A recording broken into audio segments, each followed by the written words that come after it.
Ya, mau belajar ya. Ya, perhatian kemarin masih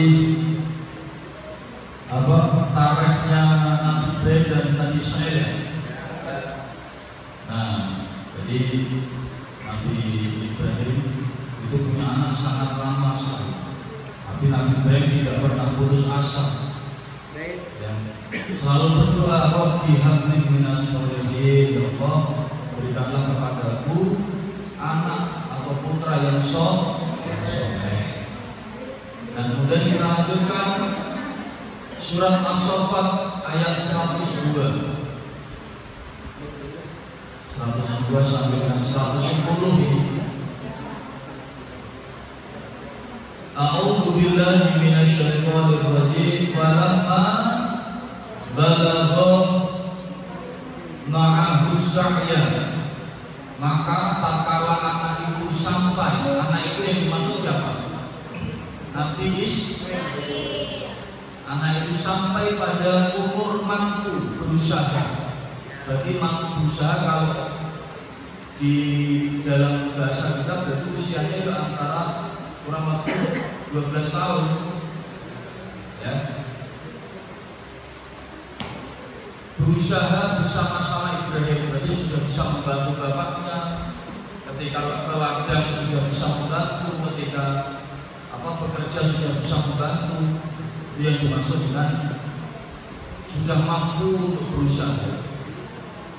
Lagi sayang-sayangi kalau anak usia 12 tahun sudah kira-kira apa itu? Berarti SMP ya? Apa? 12 tahun. SMP kelas berapa? 12 tahun. Satu ya? Itu lagi sayang-sayangin orang tua, lagi seneng-senengin karena bisa membantu pekerjaan orang tua. Dan tiba-tiba Ibrahim berkata, ya bunayya inni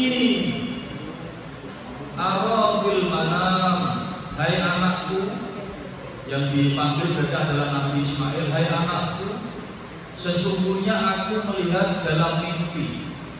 Jadi Nabi Ibrahim itu mimpi. Mimpi itu ada mimpi yang dari Allah, ya. Ada yang setan, ada yang sadar dengan tidur aja. Kalau kamu mimpi yang serem-serem, ya toh, sampai badanmu tidak bisa bergerak, tenang kayak gitu, berarti jin, diganggu sama jin. Kalau mimpi seperti itu badannya tidak bisa gerak, serem, kadang nafasnya sampai sesak, itu kamu kalau bangun segera berwudu, setelah wudu sholat sunat 2 rakaat, setelah itu tidur lagi, insya Allah tidak apa-apa. Makanya kalau tidur itu berdoa, baca bismillah 21 kali, biar tidurmu tidak diganggu sama jin atau syaitan. Baca 21 kali bismillah sebelum tidur. Bismillahirrahmanirrahim, Bismillahirrahmanirrahim, Bismillahirrahmanirrahim 21 kali. Baru setelah itu Bismillahirrahmanirrahim, yang bersembahyang. Mudah akan diganggu sama jin dan syaitan. Ibrahim berkata, ya bunayya inni ara fil manam, hai anakku, sesungguhnya aku melihat dalam mimpi. Jadi Nabi Ibrahim ini mimpi. Kalau mimpinya Nabi itu mesti ono pertondone, mesti dari Gusti Allah. Mimpinya Nabi tidak dari syaitan.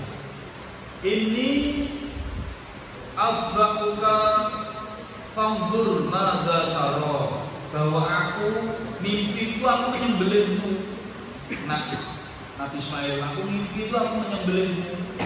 Maka coba kamu pikirkan, kira-kira apa pendapatmu tentang mimpiku itu? Kira-kira aku mimpi ketemu Nabi, aku menyembelih kamu, itu kira-kira kamu coba, kira-kira itu apa kira-kira? Malaysia tahu nggak? Kira-kira apa pendapatmu ya Ismail, ya anakku? Kemudian Nabi Ismail berkata, menjawab, qala ya abatif al ma tu'maru, hai bapakku, ya abadi, kerjakanlah apa yang diperintahkan kepadanya, yang diperintahkan Allah kepadamu. Nabi Ismail langsung connect. Oh, berarti ini ngimpini bapakku, ngimpini ayah Ibrahim ini berarti adalah perintahnya dari Allah. Langsung connect. Nabi Ismail tidak menyang, tidak membantah, orang melintir. Satajiduni insyaallahu minas sabirin. Insyaallah kamu, Nabi Ibrahim termasuk saya, Nabi Ismail itu kan akan menjumpaiku termasuk orang-orang yang sabar. Aku sabar, aku lilo. Engkau sembelih aku lilo. Aku ikhlas. Asalkan itu adalah perintah dari Allah. Kemudian dilanjutkan ayat 103. Aslama wa tallahu lil jabin. Tatkala keduanya telah berserah diri dan Nabi Ibrahim membaringkan anaknya, ya, atas pelipisnya. Wah, ini berarti wis mau mulai disembelih nih Nabi Ismail. Sudah dibawa ke atas bukit, ke atas gunung, kemudian di atas batu Nabi Ismail dibaringkan sesuai dengan pesannya Nabi Ismail, supaya Nabi Ibrahim itu mengasah belati atau pisau yang akan digunakan dengan sangat tajam. Dan lakukanlah dengan cepat agar aku tidak merasakan sakit yang berlantur-lantur, yang berlarut-larut. Langsung kayak orang yang nyembelih itu, beban. Dan itu sudah disembelih itu posisinya. Nanti domba datang dibawa oleh malaikat, itu tuh bukan ketika mau disembelih tiba-tiba domba datang, tidak. Posisinya sudah disembelih, sudah dikelekek. Tahunya Nabi Ibrahim yang meninggal Nabi Ismail itu, tapi ternyata tidak terluka. Makanya kalau ada ilmu kebal itu ada ilmu kebal. Kalau memang Allah mengizinkan, Allah mentakdirkan kebal, Nabi Ismail kebal senjata tajamnya dan Nabi Ibrahim dibakar ke kebal. Makanya ada kebal bakar, kebal bom. Ada. Kalau Allah memang itu mengizinkan. Kemudian dilanjut ayat 104.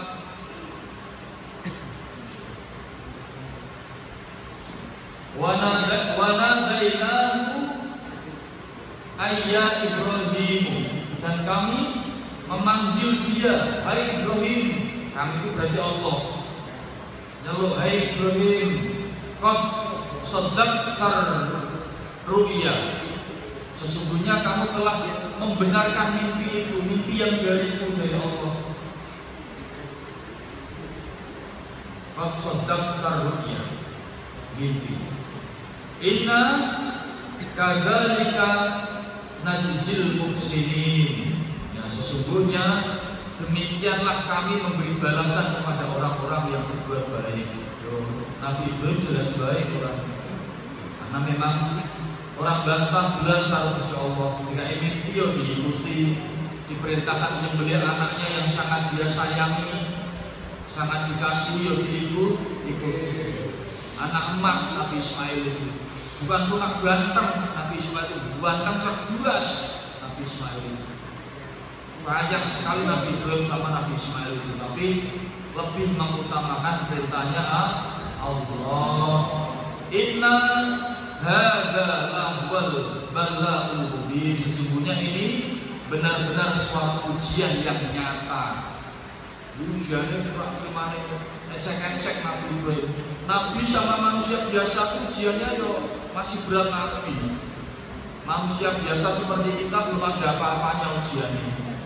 Kamu diuji patah hati, gak perlu makan, gak perlu turun, mandi gak enak, mandi air hangat terasa air dingin, mandi air dingin rasa air panas. Diuji patah hati. Orang itu diuji disindir karo kancane ning statusnya nak mikir dino rong ini 2 hari 2 malam gak bisa tidur. Wah ini pasti nyindir saya tidak terima. Besok bodohnya dicegah, dilabrak. Kamu ngapain nyindir saya? Belum pernah tak pukul pakai itu sendal. Kalau Nabi ujiannya gak baik-baik. Wa fadainahu bidin azim.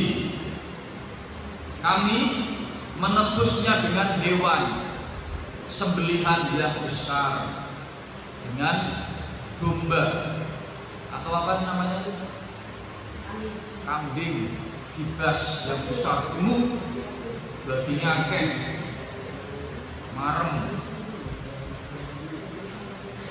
Wa tarakna alaih, kami abadikan untuk Ibrahim itu sebagai ujian yang baik. Jadi diabadikan di dalam Al-Quran. Dulu ketika kejadian itu belum turun Al-Quran ini, belum turun, karena itu kan zamannya Nabi Ibrahim toh.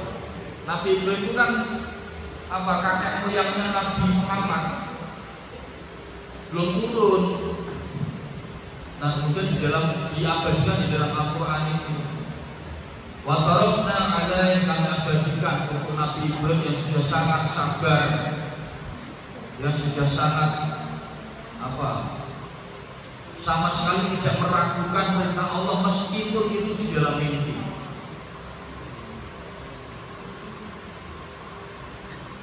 Ya kan? Fil akhirin, di kalangan orang-orang yang akan datang kemudian di zaman akhir. Kita ini sudah zaman akhir. Kita itu sudah zaman akhir. Karena setelah Nabi Muhammad tidak ada nabi lagi. Apa nabinya ini? Nabi Ibrahim jilid 2. Dia nabi lagi. Nabi ini Nabi Muhammad tidak ada nabi lagi. Salamun ala Ibrahim, yaitu kesejahteraan, keselamatan senantiasa dilimpahkan atas Ibrahim. Kadzalika sinin, demikianlah kami memberikan balasan kepada orang-orang yang berbuat baik. Ini contoh, ya tidak cuma Nabi, manusia kalau sabar tulus, ikhlas pasti dapat kebaikan. Makanya kamu jadi orang itu jangan kemarahan, jangan kemarah jadi orang, jangan kemarah, jangan mudah galau, jangan mudah putus asa, jangan mudah menyerah, ya toh, jangan mudah sakit hati, jangan. Nah kalau kamu sabar, kamu kuat, kamu tetap berjuang, pasti nanti Allah akan memberikan kebaikan.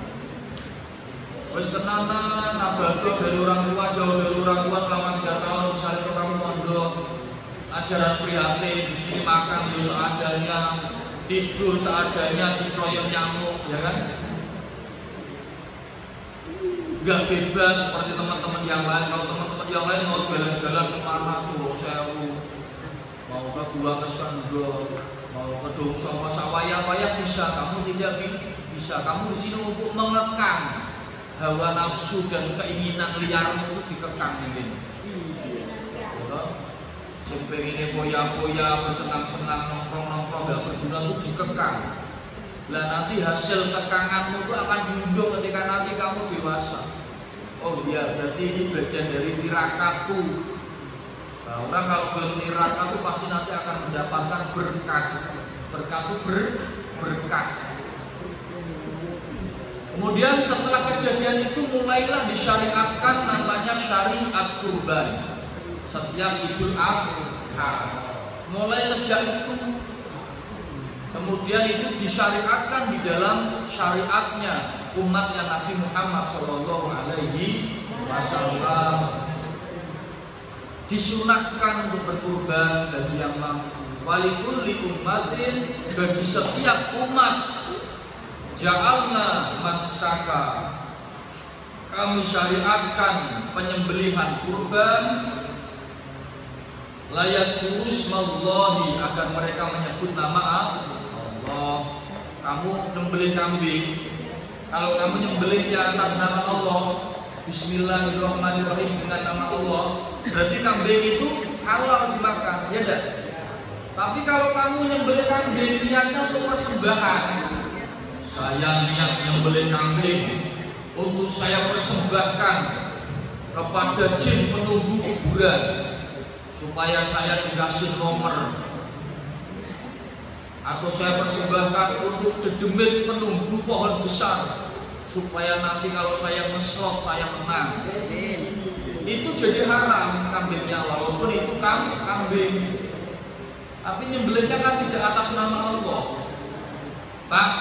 Berarti kalau nyembelih babi atas nama Allah berarti halal, Pak. Dia tidak halal, tetap haram. Maksudnya nyembelih ayam, nyembelih kambing, nyembelih domba, lembu, kerbau, sapi itu atas nama Allah itu halal, dan korban atas nama Allah. Alama rozak kubur, atas binatang ternak yang dianugerahkannya. Ya, nek sing wis sorban muga-muga nek mengambah atau melewati jembatan Siratal Mustaqim itu sambil naik hewan kurbannya. Ya, kalau naik hewan kurban nek pelaku koyo brok set sak kedepan mata tekan swarga, satu kedepan mata tekan surga. Kamu dari ujung sini mau melewati jembatan Siratal Mustaqim, bawahnya api yang berkobar-kobar, bawahnya itu neraka, bawahnya itu. Sing jatuh dari jembatan Siratal Mustaqim yang menuju neraka, yang bisa melewati Siratal Mustaqim masuk swarga atau surga. Masuk teko sapi gue. Oh, ayo kamu naik aku. Dulu aku pernah menjadi binatang kurbanmu. Kamu naik set satu ke depan mata sampai di depan pintu surga, kamu tinggal masuk. Insya Allah. Pak, kamu aku kamu percaya yakin usirnya Allah. Memberi manggil an'am kepada mereka semua makhluk umat manusia, umatnya Nabi Muhammad sampai nanti hari akhir itu disyariatkan untuk berkorban. Fa'ilahum ilahu wahid, Tuhanmu siapa Tuhan kita? Allah adalah Tuhan yang Maha Esa. Esa itu satu. Esa itu satu. La ilaha illallah, tiada Tuhan selain Allah. Lagu di rumah Irama. Falahu aslimu, maka berserah dirilah kepadanya. Nyanyi siapa dia? Allah. Wa basyiril mukhbitin, sampaikanlah wahai Nabi Muhammad kabar gembira kepada orang-orang yang rendah hati dan taat kepada Allah. Jadi setelah peristiwa akan disembelihnya Nabi Ismail itu, mulai saat itu disyariatkan kurban. Berlaku kurban, sebelumnya nggak ada. Setiap tahun sekali kurban. Nah kemudian kalau kita sholat itu kita menghadapnya kemana sholat? Kamu sholat itu kemana menghadapnya? Ke kiblat. Kenapa kita harus menghadap kiblat? Kenapa kita tidak menghadapnya ke matahari yang jaketan, ke timur? Karena matahari itu kan sumber kehidupan yang menyinari alam semesta, bumi, tanam-tanaman bisa tumbuh subur itu karena cahaya matahari. Sampai ternak ayam, yaitu supaya ayamnya itu bisa bertelur, telurnya netas, itu juga supaya kena sinar matahari, terkena hangatnya sinar matahari. Kamu sehat badannya, ya kan? Terasupi vitamin B di dalam pori-pori tubuhmu juga karena sinar matahari. Kenapa tidak ke timur saja? Apa mulai besok kita ke timur aja, Bu? Mau? Sholat menghadap ke timur. Mau ya? Biar lebih mantap menghadap matahari. Niatnya nanti kita ubah. Ya tidak boleh, tidak Bu. Harus ke arah kiblat, karena di kiblat itu ada yang dinamakan Baitullah, rumahnya Allah. Pak, berarti Insya Allah rumahnya di Ka'bah. Berarti Insya Allah itu ada di dalam Ka'bah berarti. Iya. Dan namanya Baitullah. Kenapa? Baiti itu kan rumahku. Baiti aku berarti kan ada punya rumah. Ya kan? Berarti kalau itu rumahku, aku ya tinggalnya di rumah itu. Kalau Baitullah berarti Insya Allah berarti di dalam Ka'bah ya. Nah, yang beda. Baitullah itu adalah simbol, Ka'bah itu simbol. Agar apa? Seluruh umat Islam itu satu suara, satu kiblat, satu arah, menuju ke satu titik. Ya kan? Jadi kalau diibaratkan, sebenarnya yang mengitari Ka'bah itu bukan cuma kita manusia, tapi semua yang ada di alam semesta dan dilihat dari permukaan tanah surya itu ngitari Ka'bah, berlawanan arah jalur hujan. Nah, terus ini sejarahnya siapa yang bangun Ka'bah itu? Nabi Ibrahim dan Nabi Ismail. Jadi pertama kali mendirikan Ka'bah itu Nabi Ibrahim dan Nabi Ismail. Wa idjar fa Ibrahim.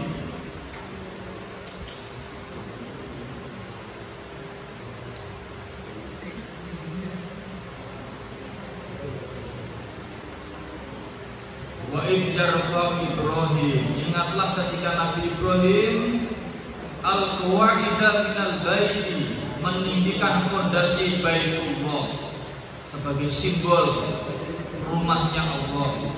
Wa Ismailah bersama anaknya Ismail sambil berdoa.